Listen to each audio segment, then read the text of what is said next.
Un composteur est un bac dans lequel on peut mettre tout type de matière organique. Ça peut donc être des épluchures, des fruits et légumes qu'on aura recoupés en morceaux de manière à ce que ce soit plus facilement assimilable par la vie du sol. On peut aussi mettre le marc de café, le thé, les coquilles d'œufs et les agrumes.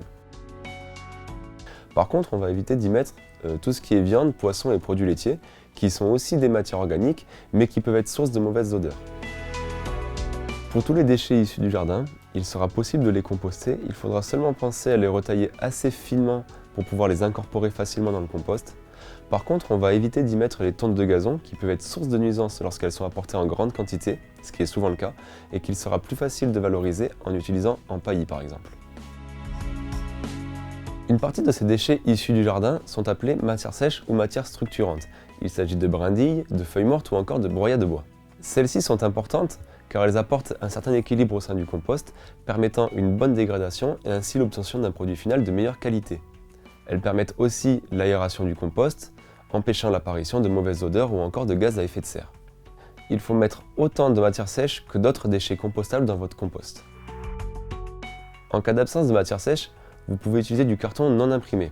Toutefois, de par leur aspect structurant, les feuilles mortes et le broyat de bois seront plus adaptés.